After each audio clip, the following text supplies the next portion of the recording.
Toya Lewis. The world needed coal, and coal we'd export. The docks were expanding the town of Newport.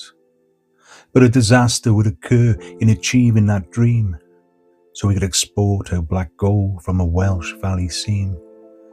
Hard-working men who'd probably never set foot in a mine would sadly lose their lives in the year 1909. It was a hot afternoon down at Alexandra Dock. They were constructing a trench, a brand new sea lock.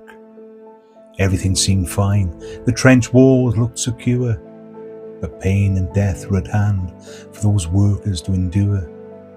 Timbers so strong snapped like the most brittle wood, not doing the job that they ultimately should.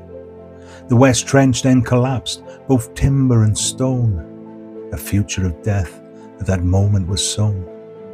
Machinery fell in, compounding the scene. You could only imagine the hell that the onlookers seen. Whistles rang out, gangs of rescuers were at hand. Action was needed, a rescue was planned. For the many poor souls locked in a labyrinth of pain, help would come for the few, for others in vain.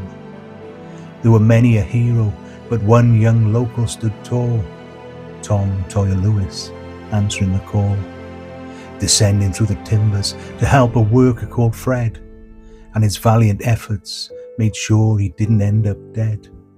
For he was the last to be pulled alive from that hell, and the impending sea tide sounded the final death knell.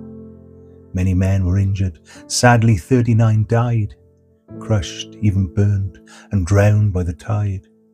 But our town will remember, for remember we must, on a day of disaster that seems awfully unjust.